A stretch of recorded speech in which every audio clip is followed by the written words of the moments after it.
Yo, what up, YouTube? It's your boy Fred the Court, man. Hey, don't forget to subscribe to your boy. Leave your comments. Let me know what's up with the feedback and everything.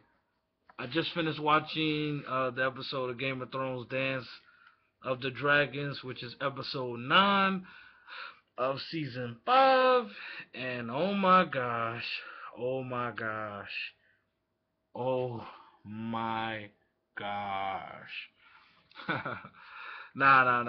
It's not quite like Horror Home last week, but for all you Daenerys fans, Mother Dragon fans, finally you guys got your episode y'all been dying for, and I'm kind of happy y'all have because to be honest, her character is to me not one of the most interesting characters. I think there's way more other interesting characters than her. Nothing against Daenerys, but I just feel like I don't know. I don't know. Well, there's just so many characters to like, so don't hate me if I don't like her that much. There's just other people I like Jon Snow. But anyways,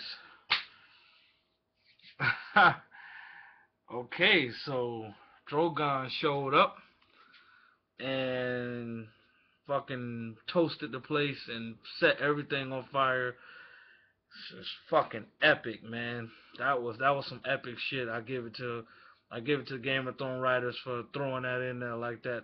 And when Daenerys is cornered in, with Jorah and Tyrion and everybody, and there's really nowhere to go. I'm like thinking in my head like the dragon's gonna show up, and sure enough, he shows up and he is a fucking badass.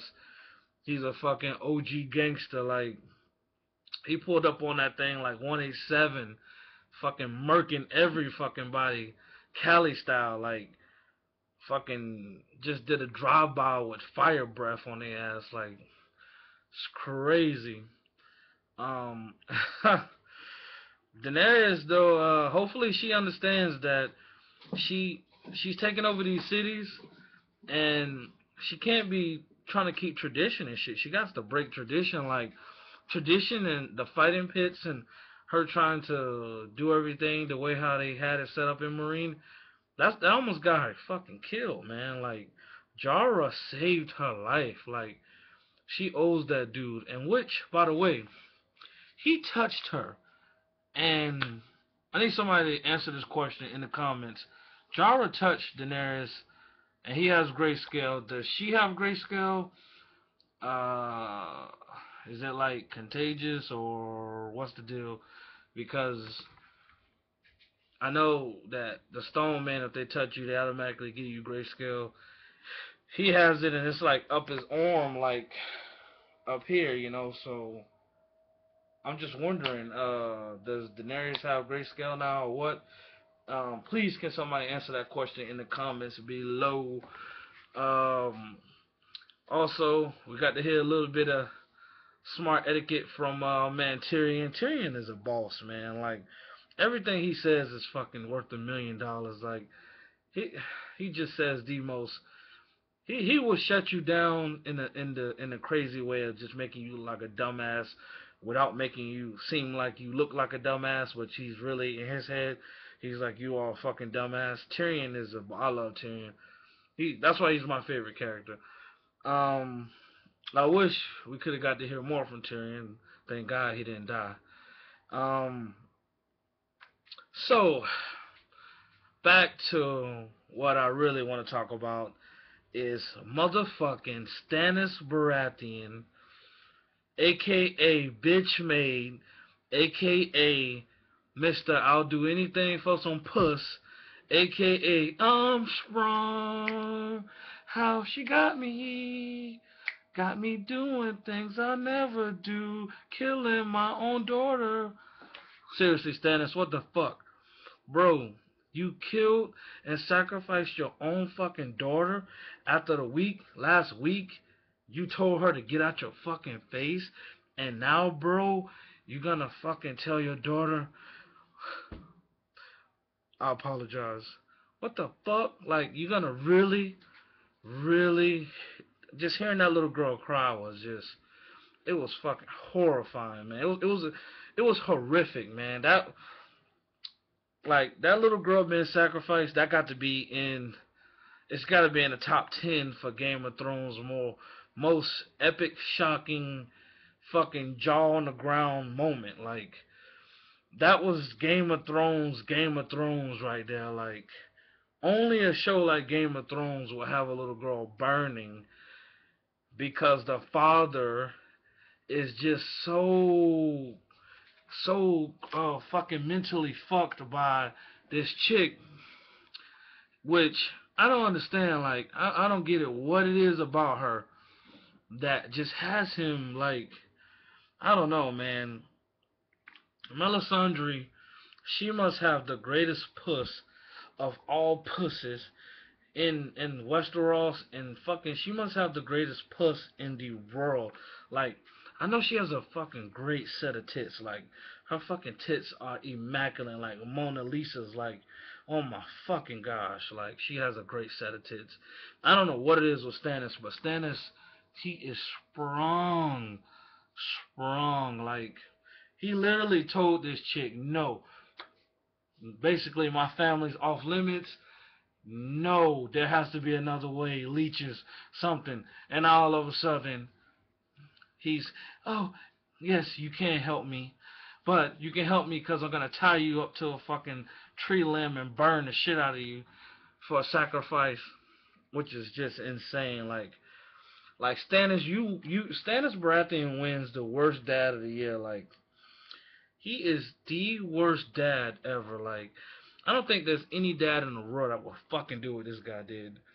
That was some bitch made shit. Stannis Baratheon is 100% bitch made, and he was one of my favorite characters before this happened because I liked his whole story because his brother Robert Baratheon and how Stannis is supposed to be the heir and the king and he was the rightful heir and all this stuff, and then Joffrey became the king, and I love how Stannis was like the underdog and he's trying to like fight all these battles to get his land back, what he claims is his and what he knows is rightfully his. And but when he got in cahoots with this chick, which I always call her the Red Queen, this Red Queen chick just has his mind fucked. Like, she's with all these magical powers and all this crazy sacrificial and all this stuff, and I don't even know if Stannis knows what he wants to do anymore. I don't even know if he wants to like win the war or whatever he wants to do. But it's crazy. Um, Stannis, I hope Stannis or Ramsay dies next week. Honestly, I could care less about Stannis, bro. I totally could care less about the character anymore. I'm lost with that character. Um, Hopefully they show Brienne. Um, I'm done with Stannis. Like, I don't want to. Just this guy's just pissed me off today. Um, so Arya, she is still doing her missions for the faceless, and now it seems that she's she's got her own thing where she has a list of people she wants to kill. So it seems to be that her own agenda is starting to get in the way of her mission, and she's she's not focusing. So and your boy, I think he realizes that he's losing grip with her, and I don't know if he's thinking that he maybe have to eventually drop her or something. But I saw just a look in his face where he's like he can't really trust her, and she's obviously she's becoming a good liar, and she lied to him because the guy was hungry for some oysters. She told him the guy wasn't hungry. She lied. But what's up with the? Oh yeah. Also, what's up with the general guy? What's up with him not wanting those older, sexy women, and he wants too old, and he wants this fucking young girl. Like, what's up with this dude? Like, fucking pedophile, man. I hope Arya chops that fucking guy dick off and stick it in his fucking mouth. Yeah, fucking pedophile, man.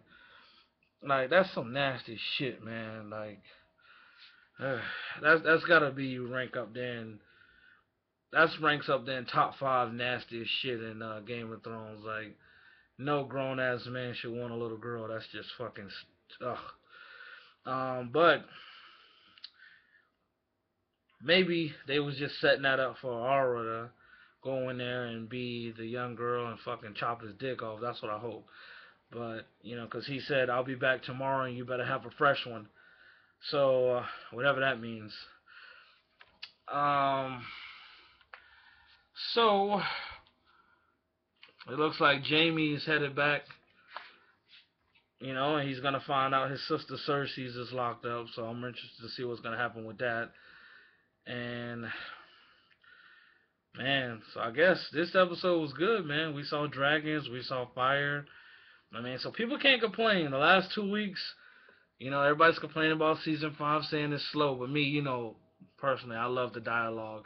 I love how the writers develop all the characters. Like that's why I watched the show. Like I know I watched the show with people to get killed and shit too, but I watched the show because the characters just there's so much to every character and it's so rich and pure and they really got something good going here.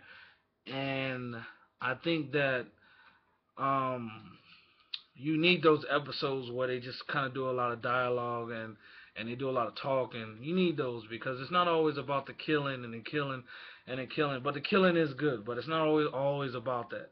You know, you want to have, you know, you want some complexity to the show and you want it to be, you know, you want it to stand out amongst other shows, you know, Breaking Bad's, Other World, Prison Breaks, and you know some of these other shows. You want it to stand out, which and it does. They do a very good job. So I want to tell everybody, don't think that season five is slow.